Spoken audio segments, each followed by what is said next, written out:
Hi everyone. Um, Congratulations on either finishing the first day of MCAS testing or finishing the second day, depending on when you have class.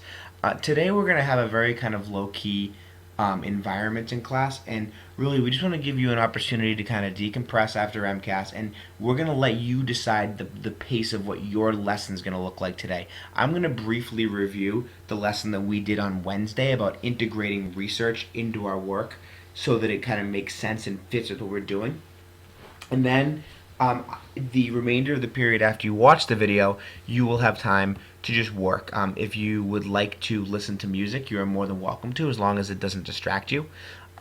You can comment on each other's blogs thoughtfully. A quick side note here about number 3 is that we are in the process as a team of developing a rubric that grades the feedback you give each other, so we can kind of give you feedback on the feedback. And after you watch the video, we really want you to dial into revising your own post, specifically focusing on using feedback that you've received from others and how well you have integrated your sources. Mrs. Farazani and I will be coming around during today's lesson, maybe in the middle of your video, maybe after your video, to pause you and just conference with you about your piece and talk about next steps and what your goals should be as you get ready for a final draft. So you're kind of setting the pace for how productive you are today. I just will remind you that sometime towards the middle of next week, you are going to have to produce a final draft of this. So have a nice, chill, kind of relaxing class, but also make sure that you're being productive. So a couple things I just want to reiterate to you guys is that you remember that your evidence, the evidence from your research is a lot like being the new kid at school. It takes some time to integrate out or blend with your ideas, but it's your job to make your evidence welcome. You don't want your evidence to feel like this girl up here, isolated, out of place, uncomfortable. You want your evidence to feel like this, kind of like they're joined at the hip with the idea. That's You want your evidence to get along with your ideas and your original thinking, and that's where you're going to create a really kind of special environment for your readers to enjoy their work.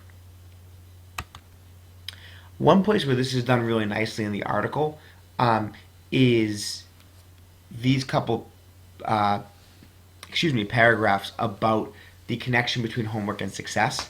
And the first thing I want to mention to you guys is that we have a signal phrase here. I know we talked about signal phrases with Dave, the wheel guy, at the beginning of the year. And basically, this signal phrase is most people agree homework should be purposeful, and that more does not always translate to better. I mean, right there, it set up the quote, and we know that a quote is on the way. And when we get the quote there, now we have this all important qualifier. And this qualifier right here is not only is this Lynn Fontana, because Lynn Fontana could be the manager of a McDonald's. That doesn't mean that she knows anything about education. But it adds Chief Academic Officer of Sylvan Learning, a national tutoring chain. So she's given her some credibility. She's also given the writer credibility because the writer is using a source that is clearly an expert in this field of homework and education.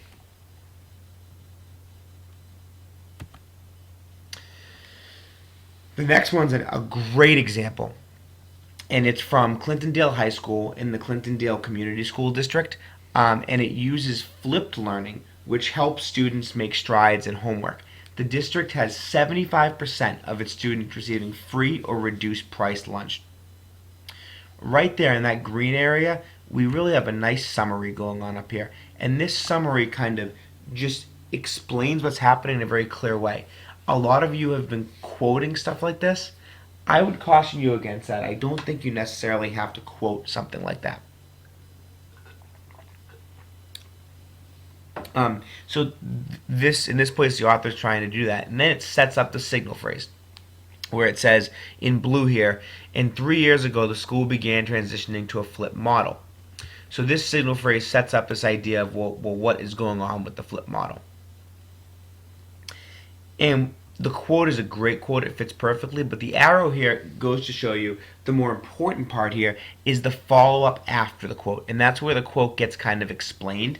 So the principal mentions that homework completion rates were around 30%, and now the homework in school approach is working. And here This paragraph that follows it explains what the quote means in a very clear way. This is a great process. A summary, signal phrase, quote, follow up. That's how you use quotes. Okay. I hope this quick lesson was enough to kind of give you guys a refresher on what to look for. So now you're going to go back into your own tugging string, make revisions, focusing on how you integrate your resources and the feedback that you've gotten so far. If you need help, refer to the handout that you picked up at the beginning of class. And if you finished making revisions, you can thoughtfully comment on each other's blogs. Please make sure also that you're ready to conference with Mrs. Farazani or myself when it's your turn. Have your something borrowed, something new handout completed and ready to go. Once again, thank you for your hard work today on the MCAS, and thank you for your hard work in class, and we will see you soon.